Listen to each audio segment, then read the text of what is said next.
Chase your cell phone GPS.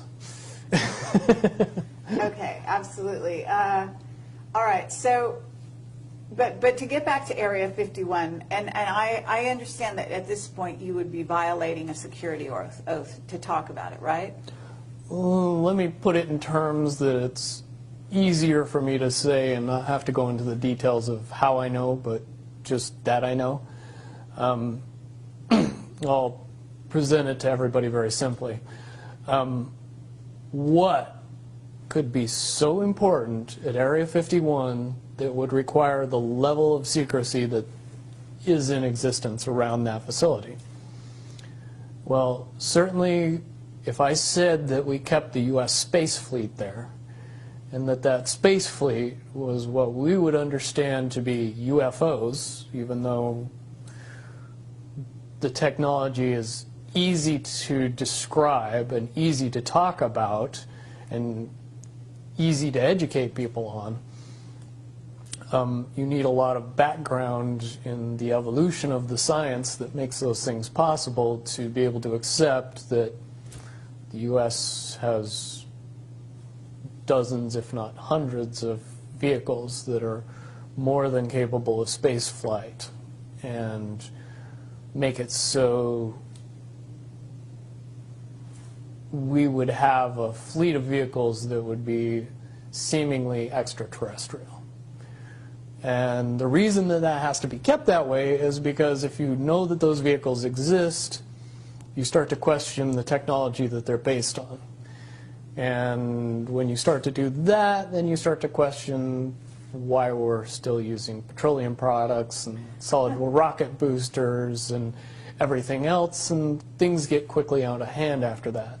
So to keep those vehicles a secret is to keep everything else a secret, which is why you would need that level of security to prevent anybody from finding out about it. Okay, but that space fleet, as you call it, is capable of going anywhere easily throughout the solar system without much time or hindrance to the occupants. Okay, and explain how fast one could get to Mars, for example. Just below the speed of light. Okay, but in an hour? A day, I would A day. say would be more reasonable. Okay. Incredibly fast. Okay, have you seen these vehicles yourself? I've seen one type of one vehicle. Okay. And compared to when I saw it, which was more than 10 years ago, and what should exist now, I would say that it was a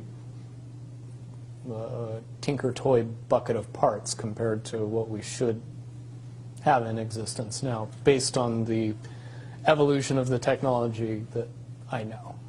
As far as the off-world basis, I do not possess any personal knowledge. I do, however, believe in and have seen information that would suggest that anybody with a decent telescope could take a look at both the surface of the moon and the surface of Mars and see some things that look very terrestrial. Sure. And things that didn't exist 20, 30 years ago. One of the caveats that I do have some personal information that I did get personally involved in was some information that had to do with the Stargates and Looking Glass, and more specifically the 2012 problem with those projects. I guess, popular opinion of what's out there right now is that the project was shut down because there was a problem when we approached 2012. I've heard it described a number of ways, but to my knowledge, the problem is that the timelines converge on that point in time. And when you know enough about the Stargate projects and the Looking Glass project to know that how string theory works and how the possibility of possibilities works and how making one choice over here doesn't necessarily mean that the other choice couldn't exist at the same time. But once you get your brain wrapped around this subject, you find out that at the end of 2012, in an easy way to put it, the choices that we make become less and less consequential to the future. And eventually we're pushed into this bottleneck of time, no matter which choice we make.